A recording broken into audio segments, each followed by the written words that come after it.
legs up. The only thing I'm missing is that sexy knee up high. Alright, welcome to the podcast. Yeah. Me and Josh are comparing our stature, our posture. It's very similar, but it's close. I've got a higher knee. It's true. Welcome to episode 46. 46, I see it right up here. Cool. How's it going, everybody? How's your day been? That's good. This is gonna be like one of those ASMR channels where I'm like, or no, not ASMR. What is it, like virtual girlfriend or whatever, virtual boyfriend? God, like a call and response thing. Yeah, it's just like, how's your day been? Oh, that's rough. I'm sorry to hear about that. Just like assuming the day's been bad. Oh. Because I mean, like, who with a good life would watch something like that?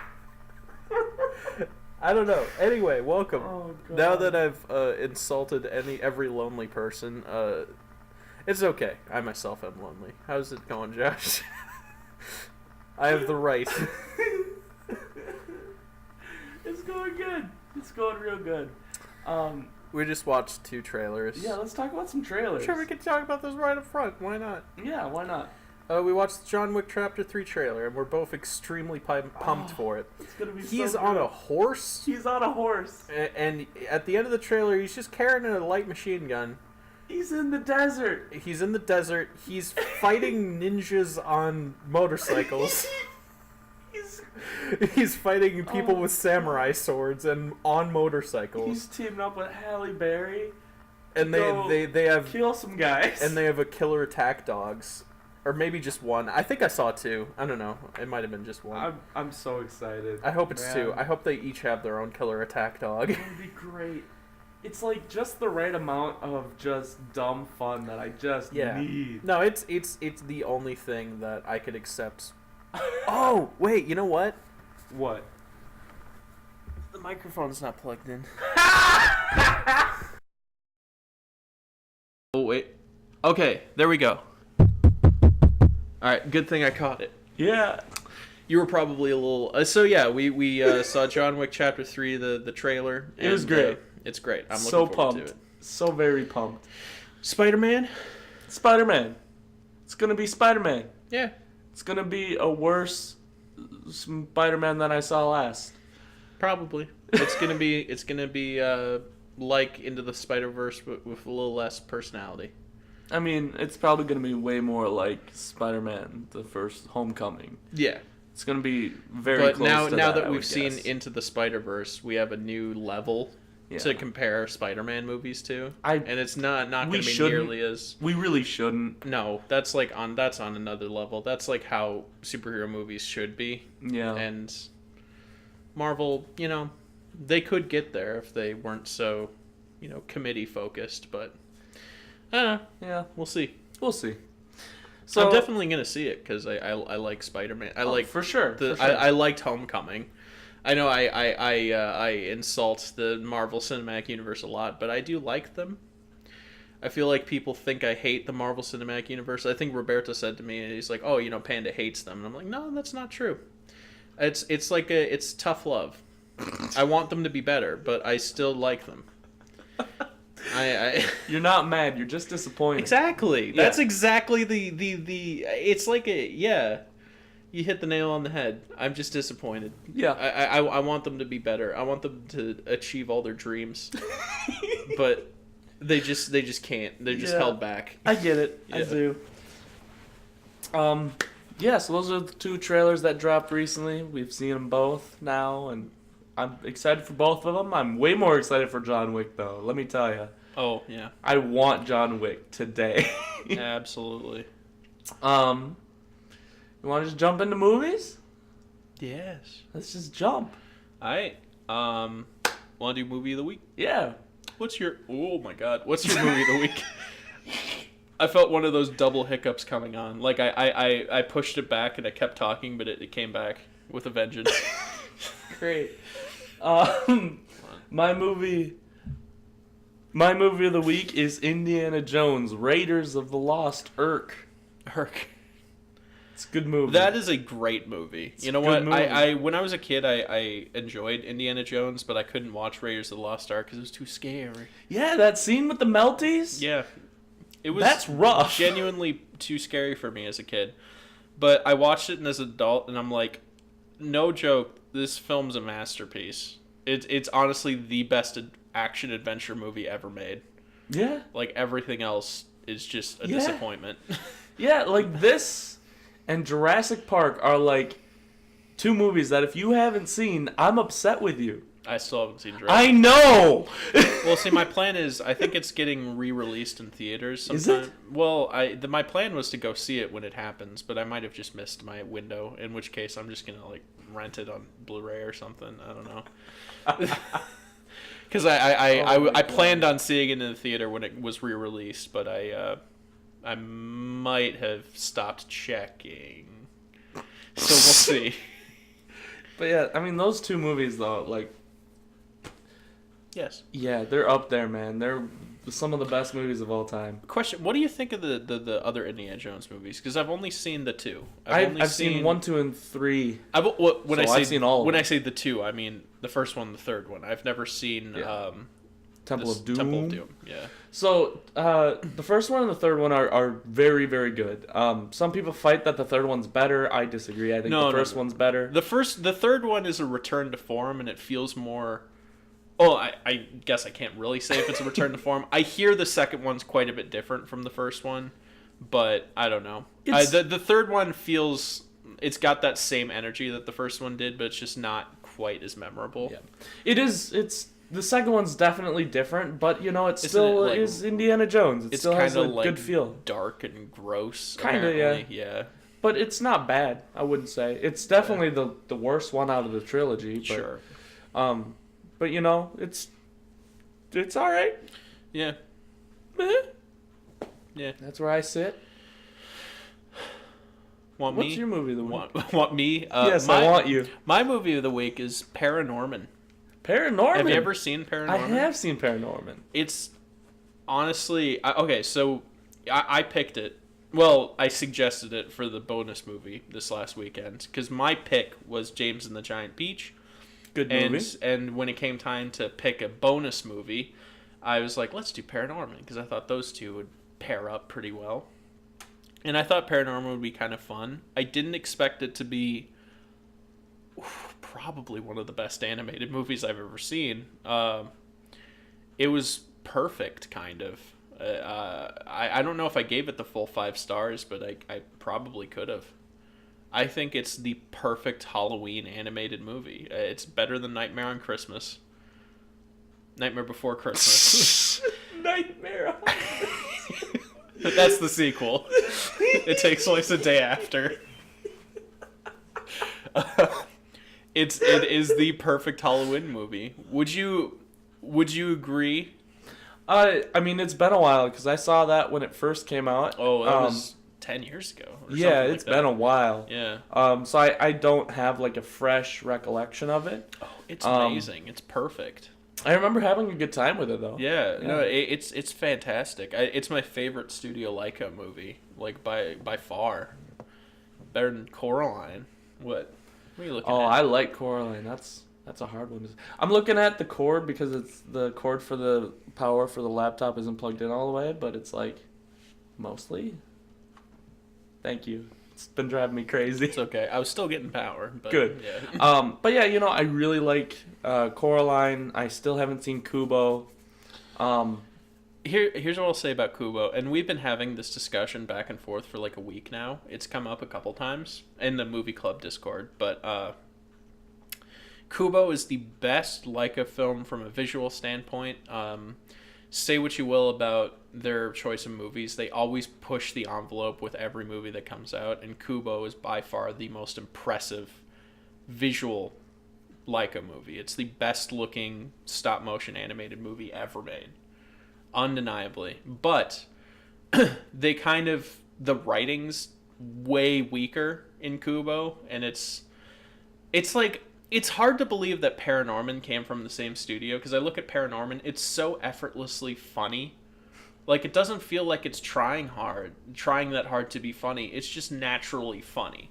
Okay. And it's well written. It's like that Edgar Wright, like, it's just comes across as just so masterful in its humor and its comedy.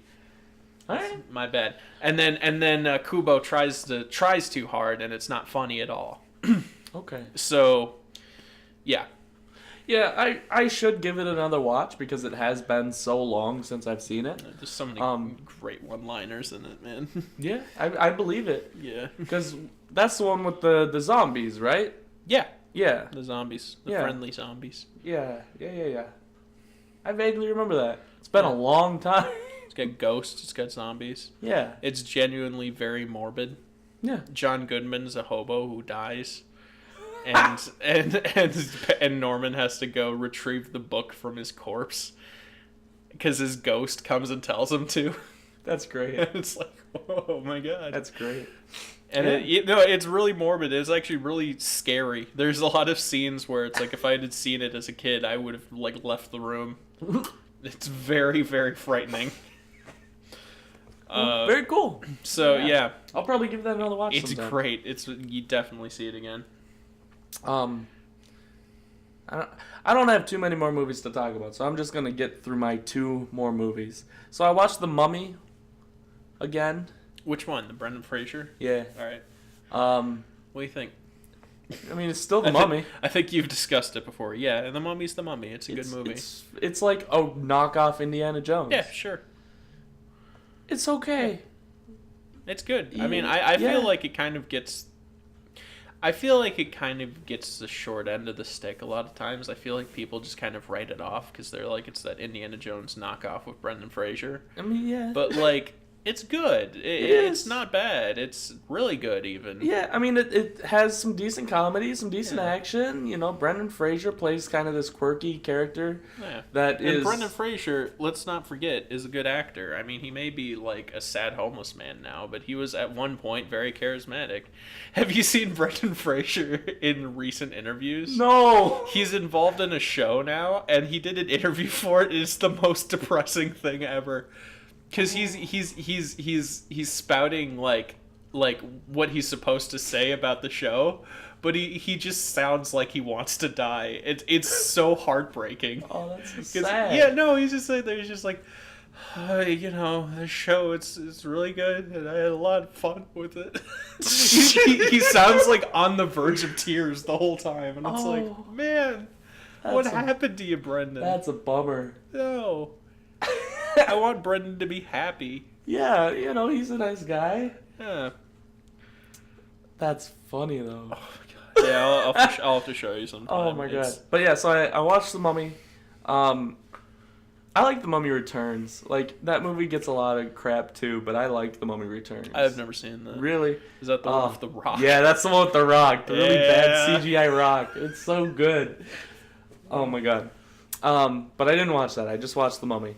And then I watched Ralph Breaks the Internet. Oh, I haven't seen that. Wreck-It Ralph Breaks the Internet. Is it better or worse than the Emoji Movie? I don't know. I've never tried to even watch the Emoji Movie. I tried. Keyword tried. I mean, I watched this whole thing. Okay, well, then it's probably better.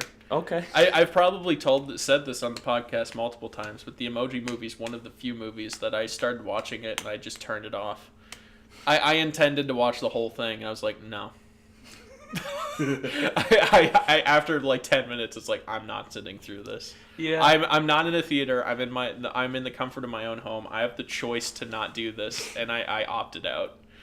So if you were able to sit through the whole thing without wanting to die, then you know it's. Yeah, I mean it had some parts that really make you go, oh. I mean, from the trailer, I could definitely guess that.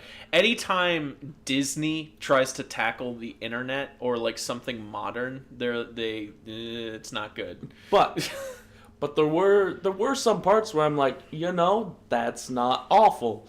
Sure. The way the princesses were introduced, I thought that was kind of neat. Like, obviously that was going to happen because of the trailer, but like still, I think they did it in kind of an interesting way, and then introducing Penelope into the idea that she is a princess. I thought that was kind of neat. That concept seemed kind of fun to me because it's like I feel like that's a form of like referential internet humor, because the internet likes to make this claim like she is a female and in a Disney movie, therefore she's a Disney princess, and I felt like that aspect of the movie is kind of referencing that sentiment. Like people trying to call Rey a Disney princess, and well, Princess Leia first, but then I heard it said to Rey, and it's like, okay, that's a bit of a stretch. Yeah. But yeah. No, I agree. One of my favorite parts actually from that segment was when the girl from Brave, Merida. I don't remember. You had the chance to change. Oh my your god, fate. she sounded like that, but so much. Was it like even more exaggerated? Yes, That's good. it was absolute nonsense. She's like, "Oh yeah," and I'm like, "What just happened?" Oh boy, that's good. That's the best part of Brave. And then all the I haven't other- even seen Brave, and I love her. Oh god, but and then all the other princesses, she's from a different studio. Like That's funny. That- See, that's that funny. was good. That's good, like Deadpool humor. Yeah, Like, that's okay. They had some pretty dang good humor in this movie that I was very surprised about. Yeah. I had a good time with it. There was some really kind of intense moments, but my least favorite part of it is the stupid decisions the characters make in the film that I think was too simplified and too stupid for them even to make as characters. Sure. Which means I'm just gonna spoil Wreck-It Ralph breaks the internet. Okay. I guess I didn't really have major plans to go see it. Do you want to spoil it? Or I do you am wanna- gonna spoil it Okay. vaguely. Go for it.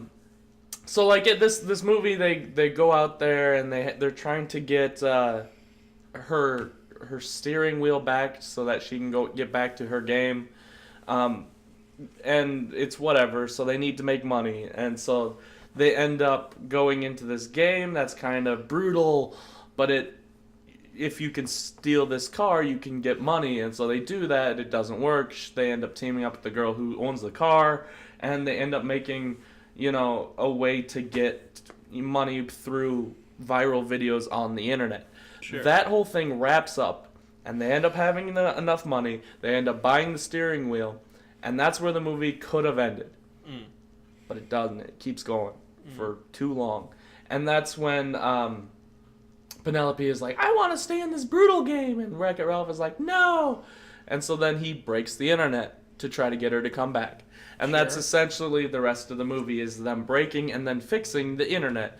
And I thought that kind of decision that he made to break the internet, not that he knew it was going to break it, but he knew it was purposely hurting his friend to get her back. I thought that was pretty low even for his character, and I thought that was pretty underwhelming as far as the writing goes in the movie. Sure. And there's some more points near the end that just kind of made me roll my eyes. But, you can get there and watch it for yourself. But the best part of this entire movie, after the credits are done, after everything has rolled... It's a Rick roll, isn't it? No. Okay. That would be great, though. Is it not a Rick roll? No, I don't think so. I saw footage from a theater of Ralph singing "Never Gonna Give You Up," but I don't know. Maybe. I don't remember, I guess. I just remember that there was this scene where there's two, like a cat and a bunny sitting at a table, and the cupcakes have to go to one and pancakes to the other. And then so it's a little app game. The scene that was in the trailer. Was that in the trailer? Yeah. I didn't hardly watch the trailer. All I knew Does was it the end with princess. the bunny exploding? Yes! Yeah, that scene's in the trailer. They put a post-credit scene in the trailer? That's weird. That's very weird. They don't typically do that. I didn't know that. Oh, That okay. scene was phenomenal. Sure. Surprisingly yeah. dark. That is really funny. Yeah, made me laugh. I have a twisted sense of humor, and I enjoyed that. Mm-hmm. So yeah, that was my favorite part of the movie that I didn't realize was in the trailer and everybody already knew about. Oh yeah, definitely. So yeah, that's what I got to say about Wreck-It Ralph. Now I'm curious if it doesn't have. I saw a video of like theater workers. Probably does, and I just forgot about it. Maybe I saw a video of theater workers cleaning up, and like on screen was Ralph singing "Never Gonna Give You Up." So I just assumed that was one of the post credits sequences, but I mean, there were so many internet memes / references that were I'm any sure of that's them in as there. funny as the one after Into the Spider-Verse? No. Okay, because that's Of course that's not. one of the funniest What things the hell I've are seen you in the even theater. asking? Of course not. Yeah, that's how you do memes. That's how you do memes in a movie. Take note, the post-credit scene in Into the Spider-Verse, that is how you tackle memes in a movie, because it's clever and it's hilarious. Yeah, it was very good. All right. So yeah, those are all the movies I've seen. You got any? Yes, Paranorman. And James and the Giant Peach. I love James and the Giant Peach. I saw it. I remember thinking it was really weird as a kid. I loved this movie as a kid, but it gave me consistent nightmares. I remember Understandably. several fever dreams involving the characters from James and the Giant Peach, just because this whole concept's so surreal and weird. And Yeah. I watched it as an adult, and I expected it to be not that weird. You know, I expected it. I was like, as a kid, I thought it was weird, but as an adult, I'd be like, okay, it's just your average surreal Tim Burton-esque movie. It's really weird. You know, it's messed up. It's really, really weird. Oh yeah. Like I can totally see why this messed me up as a kid, because it's as an adult, I'm like, what is going on? It makes even less sense to me now. So Yeah, that's understandable. yeah, it's really, his parents get eaten by a sky rhino. Yeah. Like, what is that? Nobody knows. And the thing is, you think like, oh, what Roald Dahl is really crazy, but that's not from the book apparently. His parents get trampled by a rhino that escaped from the London Zoo in the book, which is messed up, sure, but it's believable somewhat. Yeah, sure. It's like, it's a thing that, yes, that could happen in the movie. In the movie, it opens with him and his parents being really happy together on a beach, and they're like, "We're gonna go to New York City," and then literally it cuts to, and then literally the narrator, I think a narrator or something is like, but then then James's parents are eaten by a giant sky rhino, and I'm like, and it shows the rhino coming out of the clouds, and it's like. And then it cuts directly to the evil, like, stepsisters that are like taking care of James. Yeah. And it's like, whoa. Yeah. So I was confused right off the bat. And yeah, it's just weird. It's just a fever dream of a movie. It's just so strange. And then he's talking bugs. He just climbs inside a peach. Climbs inside the big old peach. Yeah. And then he turns into an animated boy. Yeah. The spider creeped me out. I like the spider. spider. Creeped me out as a kid. I think it did to me too, but as an adult, I like the spider. Oh yeah, she's super nice. She's a nice nice French lady. Mm-hmm. But as a kid, no. Yeah, You creepy. that's fair. That's fair. Everything's creepy. Oh my god, yeah. Just that's the true. concept of they're bugs. I don't care if they're cute and animated. They're insects. Yeah, it's true. And then at the end, oh, my favorite part in the whole movie is at the end where like the Peach is in New York, and the stepmother, what are they, like step sisters, evil sisters, Basically, yeah. Yeah, the evil sisters come for James, and then the police are there, and it's this big thing, and the policeman's trying to moderate the situation, and they're there, and they're like, "Oh, we were so worried about him. He needs to come back with us," and they're like trying to get James out of there so that they can, you know, kidnap him and bring him back. And then at the end, like James is like explaining what happened, and then he says something about the peach, and he's like, "It's my peach." And then the sisters, no joke, they go to their car, they both get large fire axes, and they attempt to kill James right in front of the police officer. Like this is like a thing they do immediately. I don't remember that. It's not like built up or set up or anything. They turn around, they grab fire axes, and they start swinging them at James. And it's like, what? You're trying to murder a small boy in front of a police officer? I don't remember that at all. Oh no, it's bad. It's crazy. Oh god. It's like, whoa. Oh, it's a good movie. It's a good movie. Don't get me wrong. It's a weird movie, but it's fun. Fun in that kind of weird way. It's another one I should rewatch, I guess. Yeah, it's Yeah, Oh, it's boy. it's a special one. Yeah. Let's see, did I see anything else? I don't think I did. I'm gonna say I didn't. Okay. Yeah. I have so much for music that we should probably really just start music right now. Sounds good. All right, so What you got? song of the week. Give me your song of the week. My song of the week. Well, my song of the week ties into the concert we went to, so I guess I could just say it. My song of the week. Oh my God, I can't do it. That's okay. My song of the week is. All right. Sorry, I've been really burpy today. I don't know why. It's all good. My song of the week is "Sweaty Hands" by niiiice, It's good. It's a good song. and that's it. I'll talk more about niiiice when we talk about our main topic for today. All right. My song of the week is 1998 Truman by Brockhampton. Oh, That song is a banger. I don't think I've heard it, so I love it. I'll listen I to it. didn't realize how much I liked Brockhampton. I now am. Okay, so I have some news, but I'm going to listen to more Brockhampton in the future. I'm so excited. I know you're. I know I what know your you're news so is, excited. and I know. I'm so I excited. know. We'll see. Okay. All right. But yeah, so 1998 Truman is a banger, and I think it's great. I think it's one of those tracks that came out, and I didn't listen to it because I didn't care about Brockhampton. But I am now going to listen to everything Brockhampton's released. Plus, I'm going to re-listen to Iridescence again sometime Yeah. because, dang, this track is fire. Anyway, so let's talk about this concert we went to. Yes. We went to a concert. 4 bands: Grandad, Harper's Jar, Bruise Violet. That's what they're called, right? Yep. And niiiice. With the secret guest of the Gully Boys. Yes. Gully Boys did a single song during niiiice's set. That was kind of cool. That was very cool. Fun fact. Here's some niiiice trivia for you. That's not the first time niiiice has done that.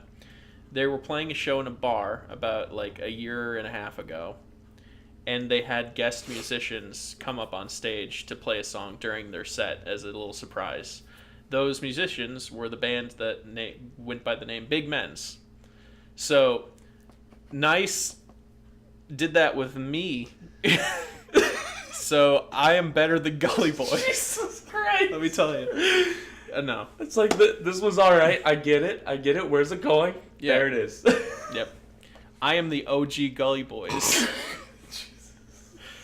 Me and Rachel, of course, we're the Big Men's. You are the true Gully Boys. We're the proto Gully Boys.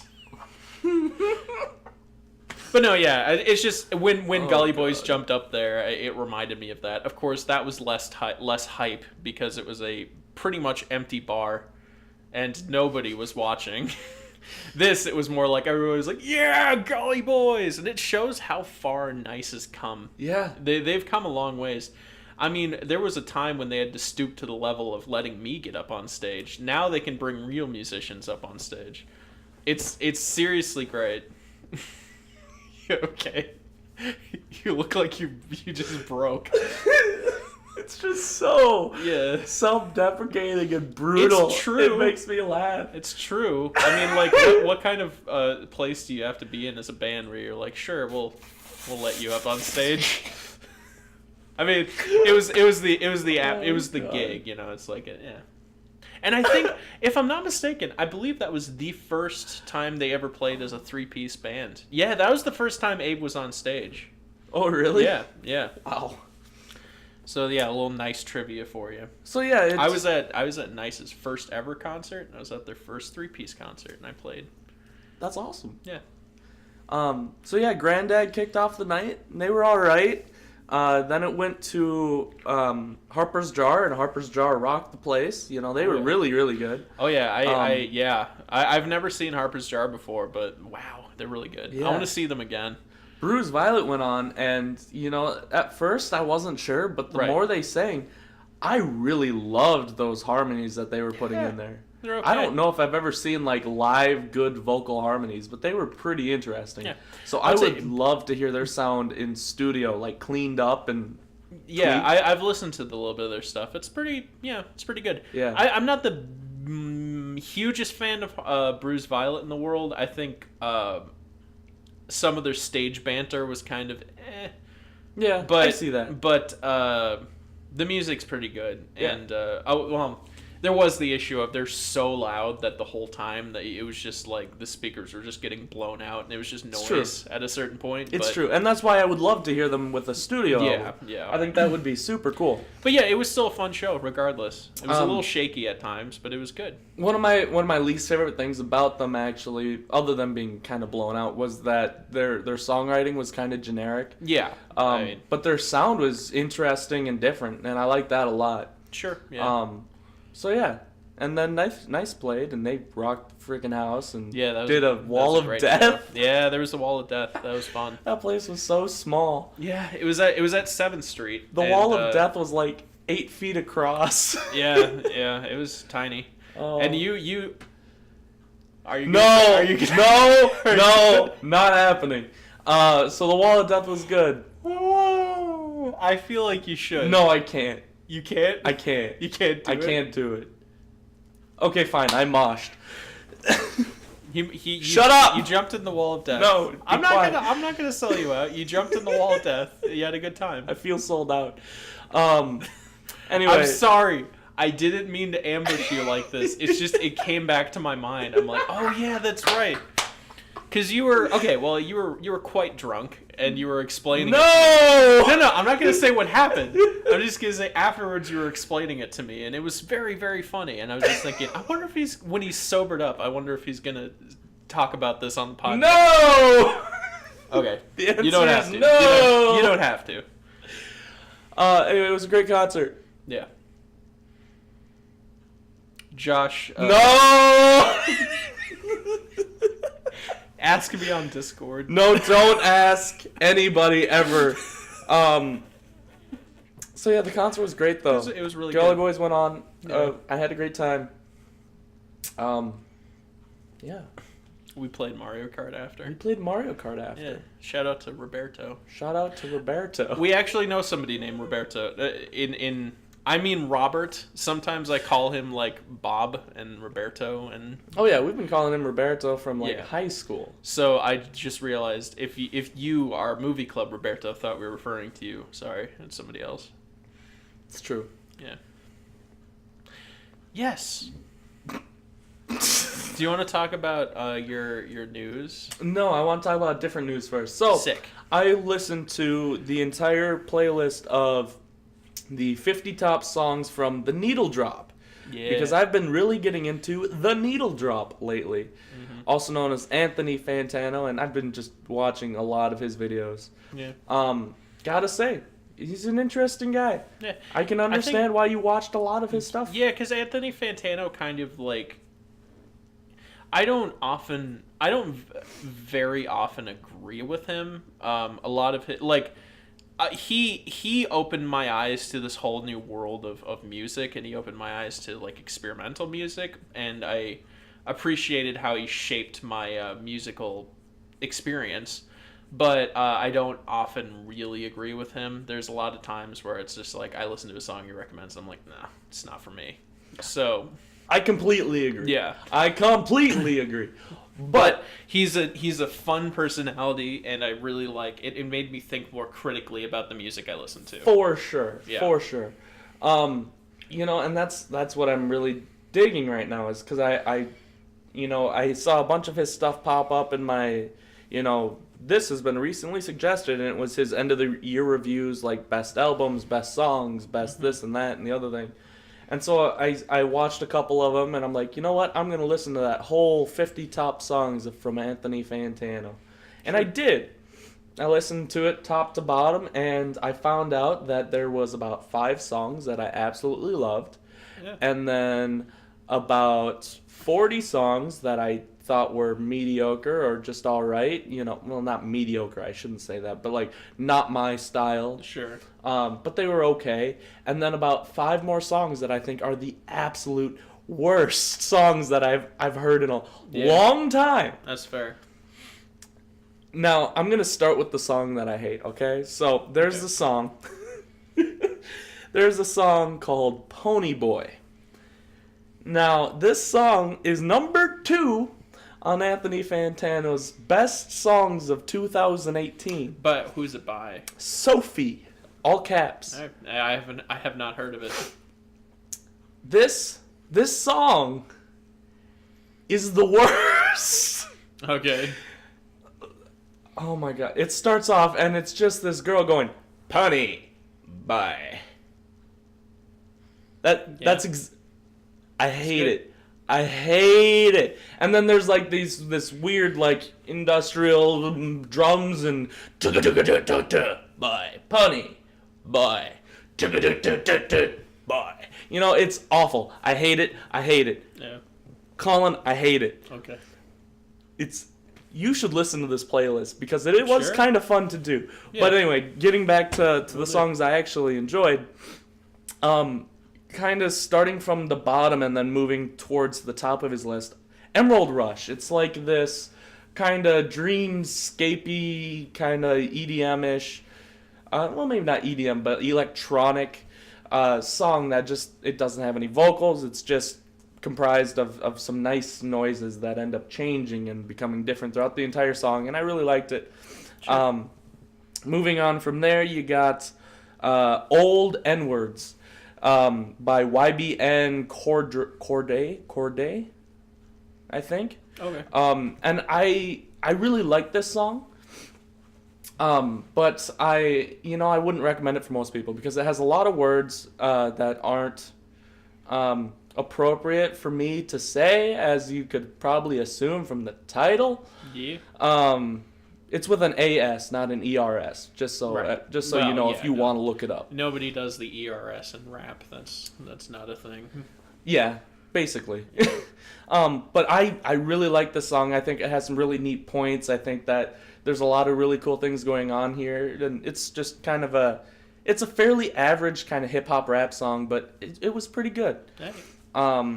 Then we go to 21 Pilots' Jumpsuit. I didn't listen to any of the new 21 Pilots album when it came out. A lot of people currently have really positive opinions about 21 Pilots, and it's surprising to me because I remember when they were at the peak of their popularity, I didn't much like them, and neither did anybody else I knew, except for maybe you. I like them. Yeah. I was But thumbs up. I just had it was just the general idea I had from the people I talked to when they were popular was just sort of they were just a pop group that nobody liked. And it's kind of surprising to me that now people have a pretty positive opinion about 21 Pilots. And it's like I never really gave them a fair shake, and I'm thinking maybe I should. Because I just kind of blatantly assumed I wouldn't like them. And I heard one or two of their songs, and it wasn't for me. So Yeah. I don't know. Well, and they still might not be for you, but they have some really interesting mixes of like some ska and some very interesting rap in their songs, along with some more kind of rock stuff happening that isn't just pop. Cool. And I think that's super interesting, so that's why I really liked them. Hey. But I haven't listened to the new album, which is kind of a shame because I liked them, you know. But I did listen to Jumpsuit because that was on his playlist, and it's a good song, so I added it. Next up is Make Believe by Caro Caro Bonito from Time and Place, nice. Which is a bopping song that's kind of light and floaty. My favorite song on the album is Only Acting, but I can see Make Believe's good too.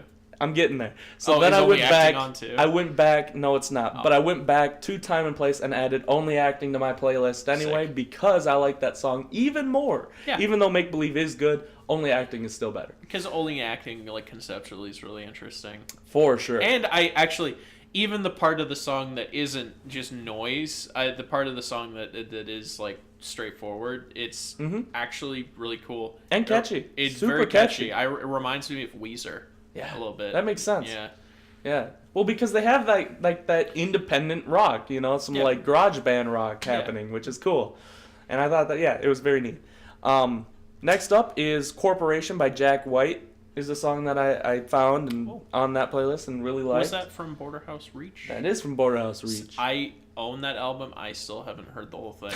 I really need to get on that. I do too because I liked what I heard. Yeah, it was really weird and I liked it, but yeah. I keep forgetting to listen to the whole thing. That's kind of where I am too. Yeah. Next up is Reborn by Kids See Ghost, which is nice. Kids See Ghost. Do you know anything about Kids See A Ghost? little bit, not a whole lot. So Kids See Ghost is a duo. It is Kanye West and is it Kid Cudi? Could be. I don't remember who Kid the other Rock. guy is. It's Kid Rock. Oh my god, that'd be great. Yeah. Just thought about it more. No, but anyway, Kids See Ghost. He's so terrible. I listened to the song called Reborn. It's this super laid back, chill, kind of lazy rap that has this kind of obnoxious hook that ended up growing on me immensely. Sure. And it goes on, and I think that the message in it is actually really good, which surprised me after I learned that it was Kanye West. Yeah. You know, I don't care for Kanye West most times, but Kids See Ghost, I'm interested. Sure, I might check it out. Yeah. This next one, oh my god, why isn't this my song of the week? I feel bad now. Yeah. Oh my god. Have you even done your song of the week yet? I did. What was it again? It was 1998, Truman by Brockhampton. Right. Because that song's bopping. But this song, like that song just became my new favorite, but this song had been my favorite for a couple weeks, okay? Oh. This song is Make Me Feel by Janelle Monáe. This song rips, okay? This song is the poppiest, the funkiest pop song jamboree that I've listened to in ages. This is Prince that I actually like, okay? Alright, sure. I don't like Prince, but this is as close as it gets with me going, wow! Alright. Sick. I love this song. Make Me Feel by Janelle Monáe is phenomenal. I absolutely love it. Alright. Yes. Yes. Yes. Yes. Yep. And last but not least is This Is America by Childish Gambino, which was his number one song on his playlist from last year. I can see that. It's a good song. Yeah. It's not my number one, but it's definitely up there as far as songs that came out last year. No. Yeah. Anyway, you continue. No, go ahead. Oh, question. Was there any Death Grips on the There playlist? was. Cool. There was one Death Grip song, I believe. Oh, let me, Black Paint. Okay. Oh, sorry. Did you want to guess? No, I probably would have guessed Black Paint. Okay. Because I was going to say, what song did Anthony like most off of Year of the Snitch? Black Paint's a good one. Yeah. I assume you listened to it. I listened to it. I would almost see you liking that. I didn't don't hate know. it. I for sure didn't hate it. It's way more like noise punk than hip hop. Mm-hmm. So, yeah. You know, I think now's the time to bring up the news then. Sure. You know, because we're on it. Yeah. So, if you've been listening to this podcast for any length of time, you know Colin is a major fan of Death Grips. Oh, yeah. And I'm not. But we're going to see. We're going to see why. We're going to find out why. We're going to look. We're going to dive deep. We're going to figure it all out. We're going to figure out why I don't like it. And maybe even find that I do like it. Who knows? I'm going on a journey where I'm listening to every single track Death Grips has ever released, including their EPs, including their singles, including their little side projects here and there, which ends up being over 100 songs. And I'm gonna get back to you. I'm gonna listen to all of them. I'm gonna actually sit down, take notes, come back with informed opinions, and not just knee-jerk reactions to music that I don't think I enjoy, but I will see if I do, and if I don't, I will at least know why. Okay. Yeah. That's a pretty cool thing you're doing there. I know you're real excited. I'm very excited. Just because the love it or hate it, Death Grips is interesting to talk about. They are. They're one of the most interesting groups on the scene right now, and I can't wait to have a little informed discussion about their discography. Now, you have listened to one Death Grips album all the way through, right? Yes. You listened to Bottomless Pit. For sure. And I listened to Bottomless Pit as well. It was the first Death Grips album I ever listened to. And after having listened to all of them, I feel like that's a horrible place to start. So maybe this will be informative. I don't know. You kind of have to work your way up to Bottomless Pit, in a sense. It's not their weirdest album, but it is the most Death Grips album. And it's like, you have to kind of, like, understand how they got their persona. Yeah. And you have to, like, work through their discography to get to that point, I think. Yep. And, yeah. So far, I've listened to 2 songs off of Ex-Military, being Beware and Guillotine, and I'm already having trouble. Sure. I'm already having trouble being able to take this band seriously. But you know, I'm gonna get there. I'm gonna keep doing it. I'm gonna re-listen to these albums until I have a for sure response to them, until I can actually create a response that makes sense, that I can explain thoroughly, so that we can talk about it. So I'm not just gonna listen through them once. I'm probably gonna have to listen through them all at least a couple times. So it might be a little bit before we get back to this. Yeah. Or you know what? I might even just do one album at a time so that it comes out periodically. That's probably a good idea. Because it's a lot. It's a good chunk of work they've made. Yeah. So far, what you've experienced is Guillotine, which we're very familiar with, obviously. Yep. And Beware, which is an underrated track, I think. Beware is very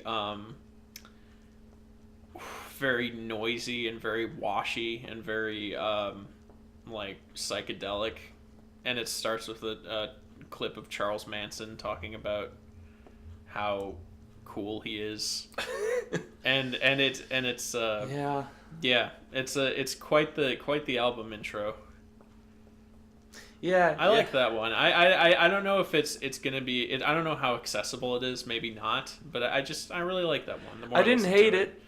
Yeah. You know, and so far that's the best review I can give for Death Grip songs. You know, that's pretty high on my list then. We'll see where that ends up going. I am, as soon as Guillotine becomes an actually serious song to me, as soon as I can take that song seriously. I don't know if that should be where you go, because I'm a massive Death Grips fan and I can't take Guillotine seriously. So you might have to wait a while. I know, but I'm gonna re-listen to this album until I can get the tracks down. I mean know the lyrics fairly well, listen through it, and not laugh. What's the? Do you remember the refrain from Beware? Not offhand. It is, "I am the beast I worship." That's the theme throughout, which is actually a cool lyric, and I'm gonna not right now, but I want to talk about the themes of that album. Yeah, we'll get there. We will definitely get there. It actually sets the template for the entire Death Grips narrative in that one song. Interesting. And the other thing you're gonna start to notice is, I don't know if I've ever mentioned this, MC Ride is a character. It's not a real guy. It's very much, this is a hypothetical type rap. And that's one thing that becomes very apparent as you listen to it, which might address your thing where you keep saying you can't take it seriously. It's it kind of isn't meant to be taken seriously in a sense. I don't know. We'll talk about this more. Yeah. No, I mean, it's definitely something that I'm gonna have to actually look up and get into. Yeah. All their stuff I'm gonna have to look up lyrics, read along with the song, and whatnot, just so I can make sure that I get everything, because otherwise, some of his lyrics, you just can't understand it right off the bat. So. Sure. And even after reading it, sometimes you can't understand it, which is also a thing I want to talk about when we get to the later albums, but I'll wait. Yeah. Yeah. So that's the big news with them, and I just realized that I forgot another song off the 50 songs of last year Anthony Fantano playlist. Kill Shot by Eminem. I have not heard. So this came out after the whole Machine Gun Kelly debacle that happened that I didn't care about. It was dumb. It was really dumb. Yeah. And then Eminem released a song called Kill Shot, which is just a diss track on Machine Gun Kelly. And I didn't care about this when it happened. I still don't really care about it now. But let me tell you, this diss track is fire. Okay. I don't like diss tracks. You don't like diss tracks? No, I just think they're petty. They are. and childish. They are. Like, yeah. But I enjoy them, like, all the same. Like, Okay. that feeling when somebody, like, lays down a line that is just, like, hits home, and it's, like, impactful, and it really did insult that person. It's like, oh, no! You know, everybody goes kind of crazy. Yeah. And I think the majority of this song is that. And so Sure. I enjoyed it. That's like Ice Cube's No Vaseline. That track, it's outdated now because it's all about how, you know, Who's it about? NWA. Oh. Okay. Well, Just them as as a group, because Yeah. Ice Cube left NWA and then he released a song called No Vaseline, and you can probably imagine what that's referring to. Yeah. Yeah, and it's just a diss track on all of them, and it's pretty dang impactful as well. You know, Yeah. that's another diss track that I'm like, "Ah," you know. Sure. And you know what? I like them, but I would never think of them as like serious music. I don't consider them serious music. It's like listening Yeah. to a comedy band to me. Yeah. You know? I get that. Where it's like I'm there for the quick thrill and then I'm done, you know. I wouldn't put this on like, oh, this is my favorite song, man. You know, it's Yeah. not that. Sure. But you know, it's got some really good burns, I guess, is what they call them. So yeah, that's what I got on Kids would that. call it really savage. Savage, ooh, Savage AF. That's what the kids are saying. You know what's funny? I feel like an old man when I say lit now, just you? because things have progressed so much. I say lit is my current YOLO. Remember when we had that period where we would say YOLO to everything, but it got so prevalent that we just started saying it like instinctively, and it became a real thing that we were saying. It was still trying to be ironic, but we couldn't stop. I say lit now. But nobody says lit anymore. I feel like that's an outdated term now. So, you know, I'm a relic of the past. The past being 2017, 2018. Yeah. I got like one more song to talk about here. What's that? Wanna Be Starting Something Okay. by Michael Jackson. Ooh. Wasn't on the playlist, Oh. but let me tell you about this song, okay? Yeah. This song is a bop. Yeah. It goes on for like 2 to 3 minutes too long, but it's a bop. I love this song. Like, this is a song that I put on Video Club because I was like, I just want to hear it. I don't care if anybody else gets rid of it, but I want to hear it. Man, So- I keep hearing of people having fun times in Video Club, and I'm never there. 2 times. I went there 2 times. Yeah, I'm not saying like how dare you guys not invite me. I'm just saying like I forget that exists when I'm not there. I feel like I haven't developed object permanence for it yet because it's my creation and people are using it without me. You feel betrayed. No, I'm not talking about this in the negative way. If y'all have a Video Club thing, it's like I don't mind if I'm not there or whatever. You have your fun, but I'm just saying it's just so weird to hear of people using it without me.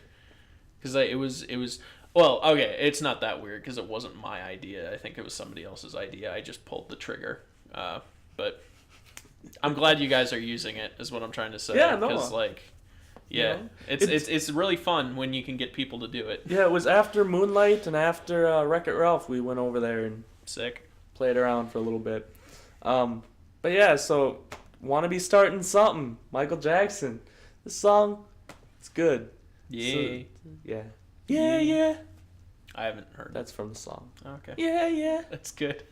Wanna be starting something. Does he got to be do starting something. does he say Wanna be starting something. Got to be Yeah. starting something. I can't do the Michael Jackson. Oh yeah. He sounds like he's gasming a little bit when he Yeah. talks. Oh, all Yeah. the time. And then I got one more guy to talk about. All right, here we go. Last Music Man. Ready? Yeah. Eric Gales. He is a blues rock guitarist that just shreds. He is the next Hendrix, and by that I mean he has his lefty guitar He plays guitar lefty, but it's with a righty guitar, so it's flipped upside down, just like Hendrix. Oh yeah, And he gets up on stage and rips it. I know a bassist who does that. He plays upside down. Awesome. It's kind of weird. I haven't seen him. Yeah, Yeah. that's neat. Yeah, this guy's dope. That's all I gotta say. And I think with that, my music segment is done. I think I don't have anything else to add. I listened to a little more of XXX by Danny Brown. I find I'm just kind of taking it in sections. I still think my favorite song on there, and I'm probably going to add it to good songs, because I didn't like it at first, but it's really grown on me, is Die Like a Rock Star. Because it's got some very weird flow, but I like the lyrical content, and it's kind of like the genesis. Well, I mean, I haven't heard any of his albums before XXX, but to me it sounds like the genesis of his obsession with the idea that these drugs are going to kill me. And it's so morbid and like disgusting, and it's that lyrical content that really draws me in with Danny Brown. He is a disturbed individual. He's another one that I'll probably end up getting into later down the line. Yeah, that's the next logical step from Death Grips, I think. I think that's like a step before Death Well, Grips. probably actually, yeah. That's probably would warm you up for Death Grips, because Death Grips also does the whole like these drugs are gonna kill me thing. That's a very prevalent theme in all of their albums. Drugs, paranoia, and violence is what most of their albums kind of boil down to. And Danny Brown does this as well, but his music's a little more accessible, I'd say. Even though it is weird, don't get me wrong. XXX is very experimental and very weird, but it's not Death Grips weird, so yeah. I'm liking XXX, and I'll finish it one day. And oh, by the way, we gotta mention, I introduced Josh to Danny Brown's personality outside of his raps. Oh my god! Because he's such a weird guy. I really like him. So bizarre. Yeah. Yeah, just look up some of his Twitch stream stuff. It's funny. It's amazing. It's really good. Yeah. Watch the clip of Eric Andre's show where they had him on.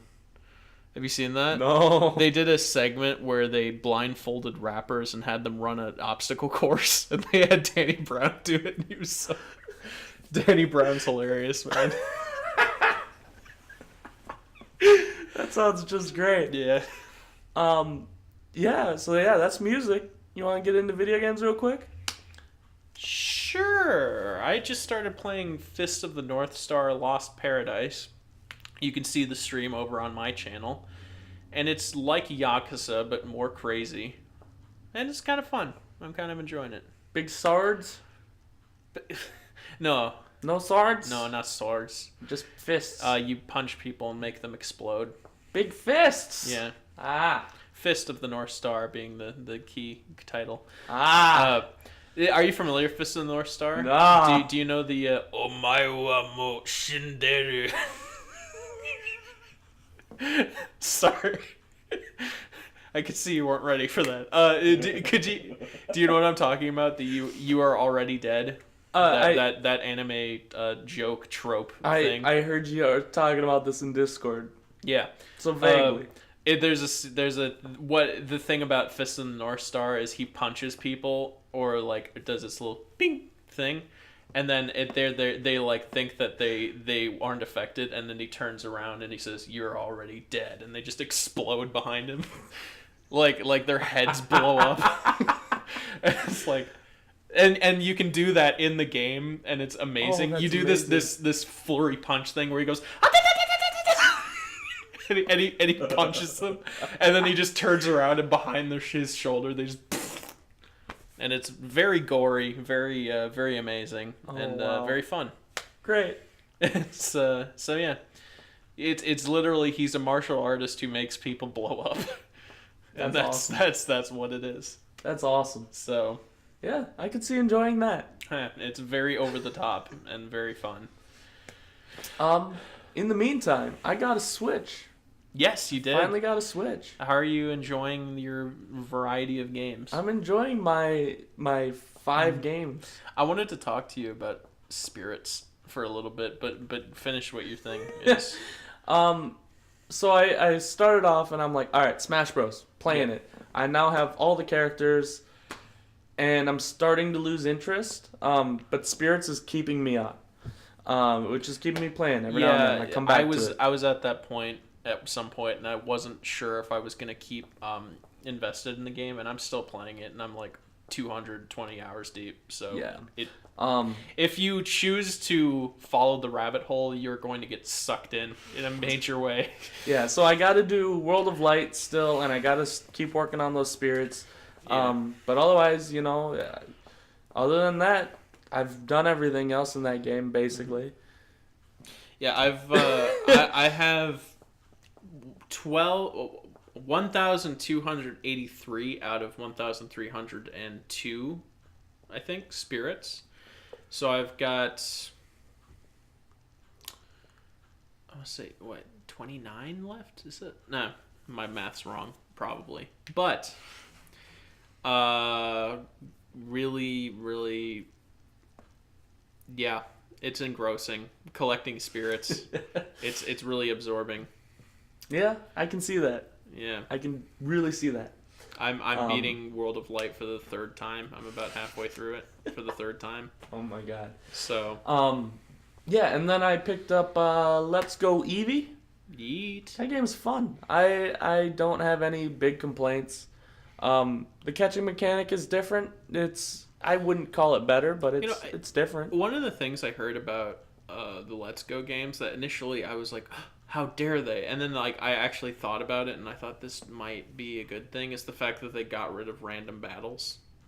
Initially I was like, that's such an integral part of Pokemon. How dare they make a game without random battles? And then I thought, did I ever really like random battles? And the answer is no. No, They're annoying. they're really annoying. And the fact that you can actually see the Pokemon out in the wild and actually go to catch them instead of just hoping for RNG, I actually like that. That you know was what? genius. That's a good feature. I thought that was a very good idea because it really does. It makes the caves way nicer. Yeah. The caves are no longer just an awful trudge. Yeah, I dreaded going to the caves or Yeah. anywhere else where you can just get random encounters everywhere. Like Yeah. it was always just annoying. Yeah, so the caves are awesome. They still kind of sometimes they'll go after you. Sometimes the Pokemon Right. will come towards you, But I you like can that get away. because it is it's no longer RNG. It is actually like you can escape. You have a chance, Yeah. and you have a chance to like dodge everything. It's skill based, which is nice. I like that. for sure. I haven't gotten super far. I've gotten to Bill, which is like 2 gyms in, 1 gym, 2 gyms in, 2 gyms in. I'm 2 gyms in. Sure. And I've had a good time. I've been playing with the Pokeball controller, the Yeah. Pokeball Plus. It's not worth the money, but let me tell you, if I didn't have that, this experience wouldn't be as enjoyable. I can totally see that. It's a quality of life purchase, but one that I don't think I'd ever make because I don't want to look like a tool with my. Oh my god, with my it's so Pokeball fun! controller. You're like, wah! It's so much fun, dude. Yeah. I have a great time with it. One thing I did have to learn though is depending on where you start, like you click the button on the Pokeball to start the pick up and throw thing that you have to do with it. Yeah. Depending on how you're holding the Pokeball changes how you have to pick up and throw it, otherwise your aim's off. Ah. And I didn't realize that until about a couple hours in. And not knowing that I'd assume it's screwed up a lot. It's the same with the Joy-Cons, probably. Probably. Yeah. But otherwise, I'm having a good time with it. I got some cool Pokemon. I'm having a good time. Cool. It's good. Yeah, I'm definitely gonna get one of those when they go on sale, just because I want to get back into Pokemon, and the fact that this is a little more basic and it doesn't have all the crazy new things that they're doing with Pokemon these days. An old man like me, I feel like I can, kind of get back into it if it's like this, and it's about as complicated as the games I remember playing as a kid were. So Yeah. yeah, Yeah, no, I think it's a nice entry point for anybody, even for people that like the old games and just want to come back and see them nice, new, and fresh. Yeah, Sure. I'm having a good time with them, like I said. yeah. And then I got Hyrule Warriors. Oh, I want to play that. I don't get it. yet. It's a Dynasty Warriors game. I've never It's played a Dynasty Warriors It's game. gonna be weird. I know that much. I got to a part where I'm supposed to defeat this big guy, and he's not dying fast enough, and then I lose. Sure. So I have to figure out what's happening. Yeah. I've played a couple Dynasty Warriors games, and they've never made any sense to me. Yeah. But the Hyrule Warriors looked kind of fun. It's fun. I just don't get it. Yeah. But yeah, so that's where I'm at with that. And then I started Odyssey, Mario, friggin' Odyssey My favorite Mario game. is so good. It's officially my favorite Mario game. It's so good. It's great. I'm It's- on. No, it's one of the most yes. fun experiences I've had in a game. It's amazing. Yeah. I'm on where am I? I'm in the wooded Wooded Kingdom? Yeah. And I went to the Sea Kingdom first because I already knew a little bit about the Have you Wooded found Kingdom. the secret underworld in the Wooden Kingdom? Yeah, the forest. Yeah. That place is creepy as hell. It's scary. It's yeah. genuinely scary. When I was doing my 100% sweep, I made sure to do all the moons there first, just so I can get it out of the way and never have to go back there again. Because it's like, it's just so dark, and there's this big dinosaur that's just roaming around, and you never know when he's gonna be right there. Yeah, it's scary. I don't like that. It's like almost like a horror game. It's kind of crazy.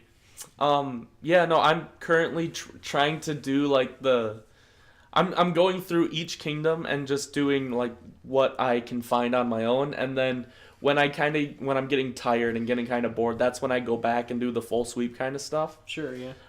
Just because when you're tired, you're not playing as well, you're not looking as hard, so then I go back to the areas that I've already done that. It's one of those brilliant games where it's like there's always something for you to do. God, yeah. There's always a way you can be entertained. So yeah, I'm sitting at like 130 probably right about now. Cool. And I'm loving it. I really am. I'm having a great time. I love the costumes. Oh, I love it's really fun. I love the movement in that game. I like being able to feel like I could probably jump over that. Yeah. Even if you're not supposed to. Mario Odyssey has me pulling off some like legitimate speedrunner strats, and I never do that in games, but it's just because movement's so accessible in that you feel like you can. Yeah. Yeah, it's good. It's really good. I was like so excited when I got to so like your first world you're in the Cappy Land, the next world you're in I was supposed to say the Cappy Land, the Cap Kingdom is one of my favorites from a visual standpoint because it looks like a Tim Burton world. Yeah. It's really cool. Unfortunately, it's kind of small and it is small and not a lot to do in it. Yeah, which is a bummer. But from a visual, it looks cool as hell. Yeah. So yeah, after Cappy's place, you go to where do you go next? Is that the desert? Yes, I believe so. Desert Kingdom. No, it's the dinosaur the chomper. Cascade Kingdom. Yes. Yeah. You go there, and that was fun. I had a good time there, but everybody knows that place. It's the demo kind of area. Yeah. And then from there you go to the Sand Kingdom, and that's another demo kind of area. Yeah. And so it's like I kind of knew these places, but I had a good time there. Yeah. And then The Sand Kingdom's cool because it kind of introduces how open the game can be because it's just this huge place that's completely open. That was really neat. Yeah. Like just going around the edge and seeing, all the little things here and there. Yeah. And then after that, you get your choice of the Water Kingdom and the Wooded Kingdom. Yeah. And I went to the Water Kingdom first because I already have seen some of the Wooden Kingdom, so I'm like, I want to go somewhere completely new. So I went to the Water Kingdom. That place was awesome, which is uncommon for Water Kingdoms. Yeah, I was going to say, the greatest feat of... There's another water level later on. There's 2 water levels, and the greatest feat of Odyssey is it makes water levels fun. Yeah. The second water level, which is the Sand Kingdom, well, it's partially a water level, but you're in the ocean, and it's like an open water level. It's actually great. It's actually one of my favorite kingdoms. So I can believe it now. This game has fun water levels, and that's kind of a first for the Mario series. Kind of a first for almost any game series. Yeah. Are you kidding me? There hasn't been a good game where you're like, oh yeah, I can't wait to dive in that water. Yeah. That doesn't happen. And in this one, you're like, oh, I'll just get it cheap, and everything's cool. Yeah.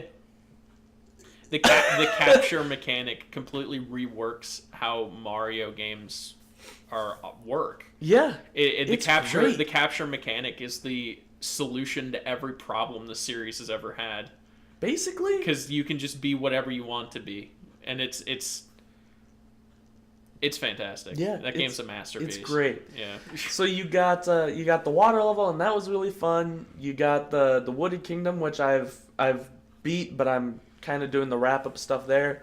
Yeah. And then after that, you got New Donk City, which I haven't even touched yet. Yeah, that one's I fun. am pumped to get into the city. That's Super Mario Grand Theft Auto. I am so excited, man. It's straight up just like an open world city.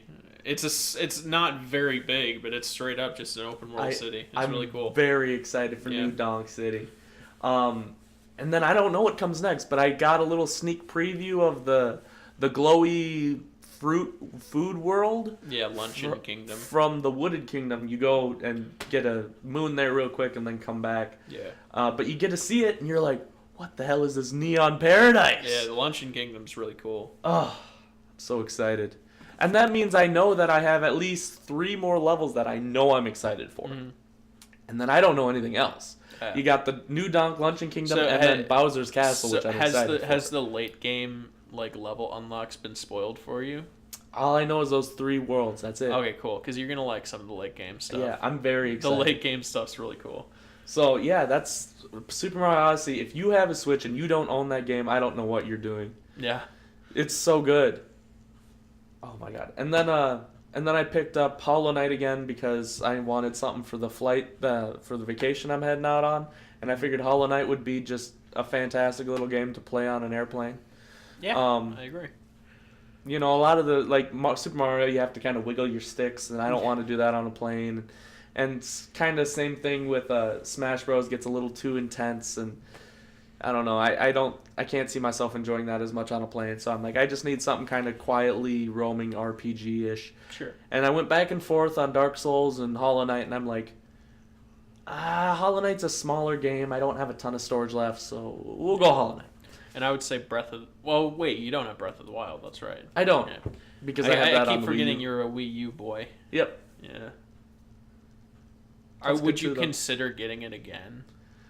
Probably not. All right. Just because, that's another $60 that I probably shouldn't be spending. Right. And games like that and Mario Odyssey don't go on sale very often, and when they do, it's like 20% off. Yeah. Well, and I've already beaten it.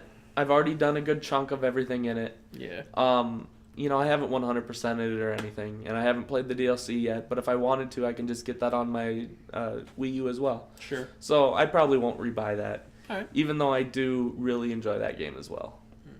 Did I ever tell you that I got 100 shrines? You did. Yeah. Yeah. Oh, not 100. I don't know why I said 100. I got 100% for the shrines. I got all of them. Yeah. Yeah. That was kind of a fun accomplishment because I was just doing them, and then I did one shrine, and I was just like, all right, on to the next. And then as that happened, it does notify you when you've gotten all the shrines, and that happened. And I'm like, oh, I didn't even realize I was at 100%. I just kind of randomly stumbled across it. Yeah. So yeah. What do you do now in that game?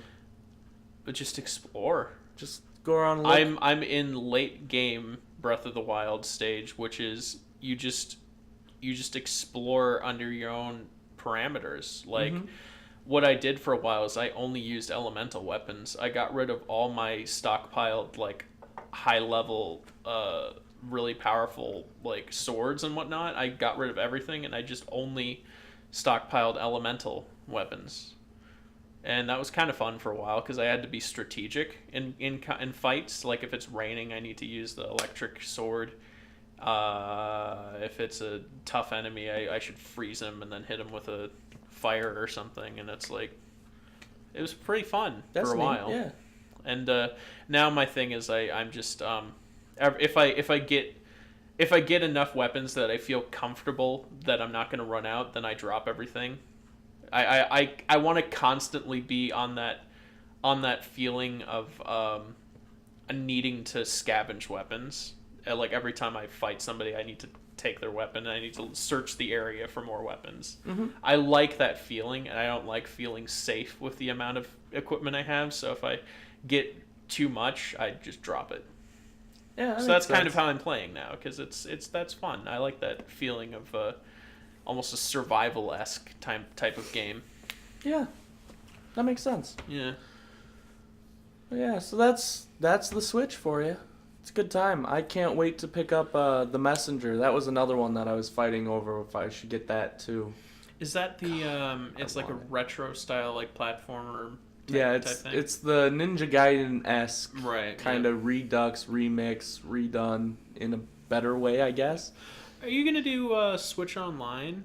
I will eventually. I figured I wouldn't do it before I left for vacation because I just want to play my single player games, and then, when I get back, I'll probably end up getting it. For the record, it's dirt cheap. You can get an entire year for $20. Oh, I know. Yeah. So it's I mean not saying why haven't you done it yet. I'm just saying when you do, it's like it's barely an investment at all. Oh, So, I know. Yeah, no, that's why I'm sure I'm going to do it. I think it's totally worth it because they every month they add more games to the NES collection, and it was just leaked that they're going to be adding SNES games after this. Mm-hmm. So it's very cool.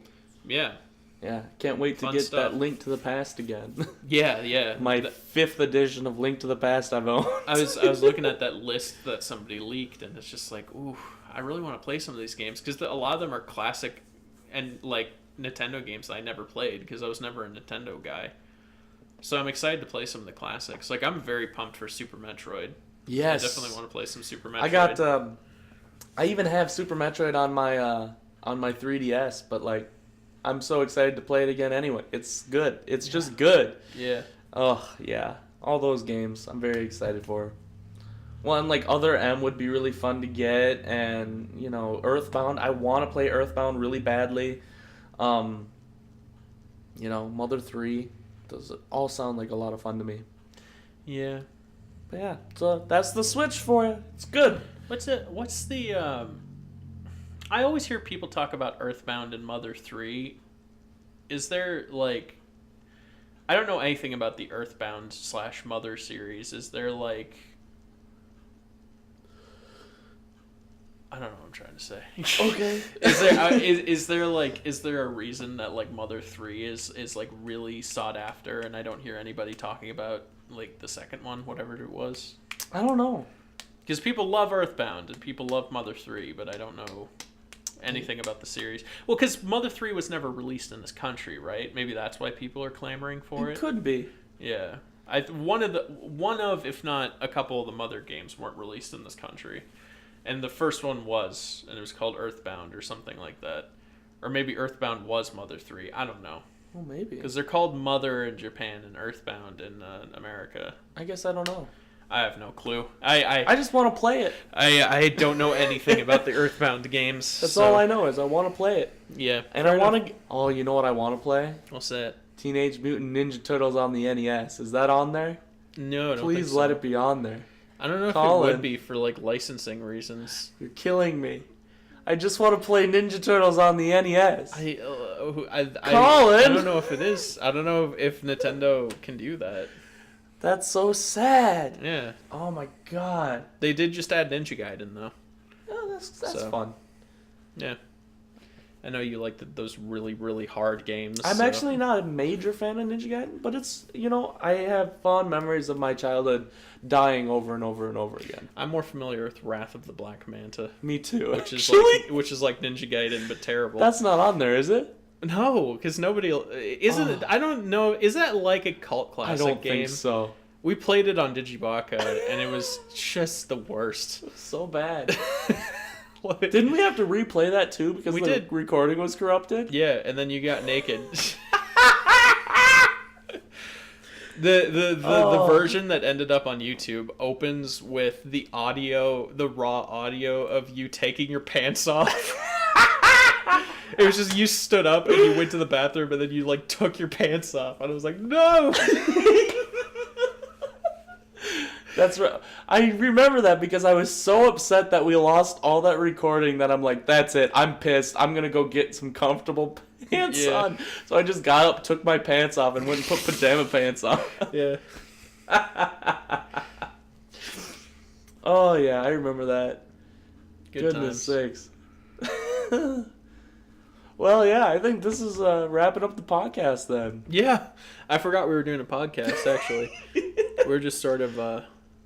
Reminiscing. Well, hope you enjoyed. Yeah, it's been good. Play your Switch. Don't be a Snitch.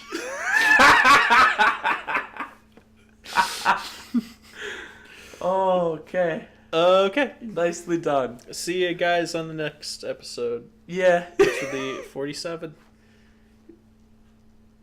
That's all I can say about that. See you later. Goodbye. Oh, goodness.